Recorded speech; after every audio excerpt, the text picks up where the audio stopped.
یہ بہلول بھی اسی قبیلے کا فرد تھا، دجلہ کے کنارے مٹی کے گھروندے پاؤں پہ بناتا ہے اور انہیں مسمار کر دیتا ہے۔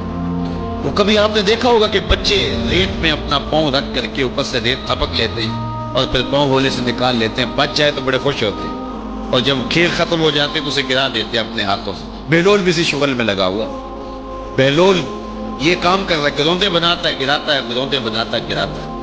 بادشاہ گزرا، پوچھا بہلول کیا کر رہے؟ ہنس کے کہا جنت کے مکان بنا رہا ہوں۔ کہا بیچتے ہو؟ ہاں بیچتا ہوں۔ کتنے کا؟ 10 روپے کا، سیل لگائی ہوئی۔ بادشاہ مسکرا کے گزر گیا، دیوانہ ہے، مجنون ہے، اپنی موج میں لگا ہے۔ پیچھے سے ملکہ زبیدہ بھی آ رہی تھی، اس نے بھی دیکھا، کہا بہلول کیا کر رہے ہو؟ کہا جنت کے مکان بنا رہا ہوں۔ کہا بیچتے ہو؟ ہاں 10 روپے کا بیچتے ہو۔ 10 روپے بادشاہوں کے لیے کیا ہوتے ہیں؟ 10 درم نکالے، اس کو دیا، اس نے دریائے دجلہ میں پھینک۔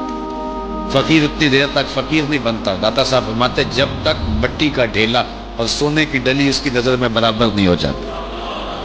اور ایک مکان کے گرد، ایک وہ گروندے کے گرد دائرہ لگایا، کہا یہ تیرا ہوا۔ ملکہ گزر گئی، بادشاہ بھی چلا گیا۔ شام کو اپنے محل میں پہنچے، بادشاہ سویا، منظر جاگا کہ حشر کا دن ہے، پھر جنت کا منظر ہے، جنت میں بڑے بڑے خوبصورت مکان ہیں۔ ایک مکان تو بڑا ہی اچھا لگا، تو جی چاہا کہ اس مکان کو دیکھوں۔ تو جب قریب گیا تو اس دروازے پہ لکھا تھا ملکہ زبیدہ۔ شوق سے آگے بڑھا تو دربان نے روک دیا، کہا یہ ملکہ کا ہے؟ کہا وہ میری ہی ملکہ ہے۔ کہا دنیا کے ضابطے اور ہیں، آخرت کے ضابطے اور ہیں۔ بادشاہ کی آنکھ کھل گئی، بے چین ہو گیا، ملکہ کو بیدار کیا، کہا تو کون سا نیک عمل کیا ہے؟ میں نے جنت میں تیرا یوں مال دیکھا۔ ملکہ کہنے لگی وہی معمول کی نماز نہیں، وہی سب کچھ، کوئی نیا کام تو میں نے کیا نہیں۔ ہاں یاد آیا، کل گزر رہی تھی، دجلہ کا کنارہ تھا، وہ جسے لوگ مجذوب کہتے ہیں، وہ جو دیوانہ کہلاتا ہے، وہ بہلول، وہ جنت کے محل کہتا تھا وہ بنا رہا۔ میں نے کہا چلو کوئی بات نہیں، فقیر ہے، 10 روپے کیا ہوتے ہیں، تو میں نے 10 روپے کا ایک محل خریدا تھا۔ بادشاہ سر پکڑ کے بیٹھ گیا، وہ تو مجھے بھی کہتا تھا۔ میں دیوانے کی بات سمجھ کے گزر گیا۔ اگلے دن بادشاہ کستر گزرا، جب کستر گزرا نا تو دل دھڑک رہا تھا کہ کہیں مجذوب پھر آج مل جائے اور اسی موج میں ہو تو کام بن جائے۔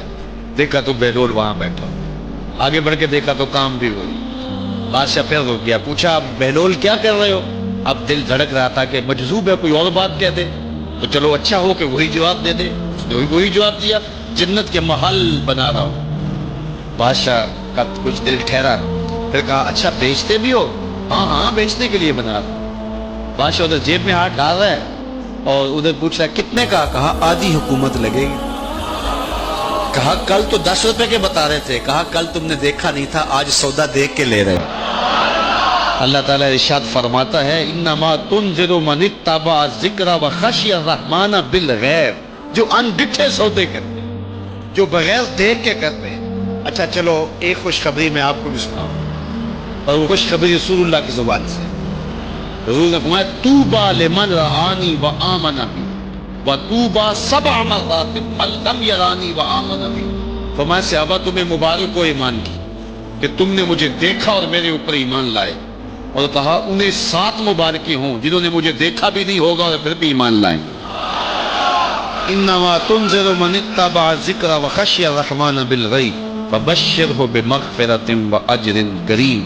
ان کو بشارت دے دیجئے بڑی عزت والے اجر کی اور خوشخبری بھی، تو جس اجر کو میرا رب بھی کریم کہہ رہا ہے وہ اجر کیسا ہوگا؟ تو یہاں تو لہجہ دم توڑتا ہے اور الفاظ ساتھ نہیں دیتے کہ اجر کریم کی کیا تعریف کریں جس اجر کو میرے رب نے بھی کریم کی صفت سے موصوف کر دیا۔